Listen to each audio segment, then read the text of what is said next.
Chahi kontranipu henna khundaraklaba Lamphel Khunou da eviction touraga mental hospital shanaba leingak na thourang touriba ase Lamphel Khunou Meeyam gi Mongpham Mathakta hospital Saba Nattana Atoppa Lambi Leiroi haina Lamphel Khunou Apunba Meira Paibi na akanba wapham thamlakli haukiba tangani gi numidang da Lamphel police station gi osina lujingba team ama Lamphel Khunou da laktuna eviction notice thek na bawkhanaramba thawang ado janing da wafong doktor na ngase Lamphel Khunou Apunba Meira Paibi na sinduna wakan mifam ama pangthukre wakan mifam baduda CH modubala kaubi Meira Paibi amana hai Lamphel Khunou hairiba lekai ase ngasingarang khakta laktaga khundarakhiba lekai nate Chahi kuntrani fugi mamangdagi khunda leitaduna leiraklabane asigumba miyam asida encroacher haiba wahi sijinarakpa ase yamna laibak thibane mapham ase matam amada pat oina leirambadagi lekai asigi miyamna leibak thonduna semgatlakhibane mapham asida leiriba miyam ase lamdam asida pokpa amade lamdam asida chawrakpa miyoi ngaktane Haujik lamdam asida thokliba irang asina maram oiraga miyoi kaya mayum makai leifam leitaduna relief camp ta khudongchadaba kaya mayoknaduna hinglibane leibake asi yawna luraba tanfam asida leingak na ngami haibagi matagam numidangda police tharaktaga eviction notice pinabo honarakpa ase miyoi bagi minungsi machet amata yawdaba leingak amagi matawni haina mahakna makata na phungdokhi khanghaudana akhoi da su notice piram de noise mind to batare si to batare haibe so piram dana lot na mental hospital gi pata amata tho piram aga akhoi de eviction to ni na notice ama thechen bala aga mamang da viral chakri duni akhoi myam changdana tan bada asigumba supnam sasan che akhoi praja da tobi gano haiba praja ai che mapi mapa oiba government sina ngakpi sen biraga praja akhoi nungai na legi doina tro hoji leba ki irang si yeng biu kaino da relief camp da leiba myam si karam khanda mayum da hanjin doino sigumba mayam mama hoji mayum makai leita dana landless oidana adu ki batik yam da jaga jaga lekai khuding leidi marak sida ikhoi su another landless adegi relief camp ama semaga thamge haibigi kaino ro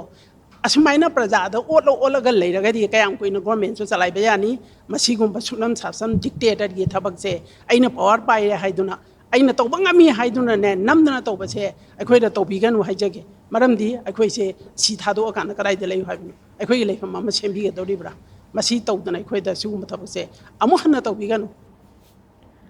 Wakan mifam maduga mari leinana socio-political commentator CH Bijoyna hai Lamphel Khunou laikai asida miyoi kaya khundaduna leiriba haibase leingakta khanglibane adubu ngami haibagi matagom laikai asigi miyamda wapham amata hairamba tawdana mapham asida mental hospital shanaba leingakna pata pithoklamba ase yamna laibak thibane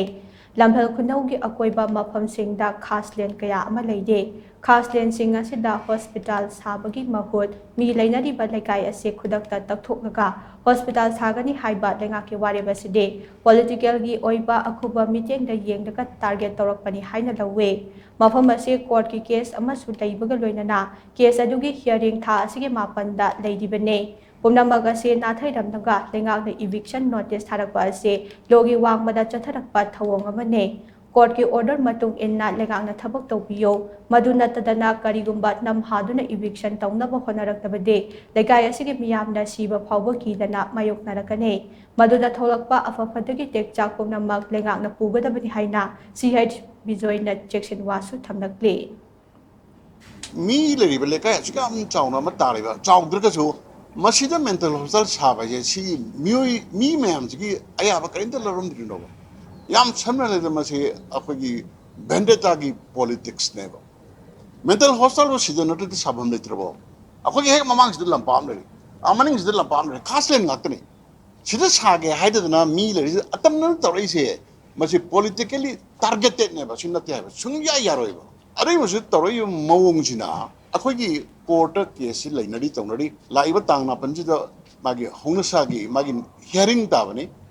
adugi hearing du leiringida chanabi matungna lobo ikai khunuba lenga ama wargadi court case ama leiringi kanda akhoi eviction kirkaja amada tamram ni case loidribo anova project jata hunade ada akhoi is yam leadable 2007 dagi tawba original suit number 31 akhoi pata pibi or tawba case ama so court pending leriba pending na do ko na changi jo government ki lakpa laktaba case to adu mayam manipulation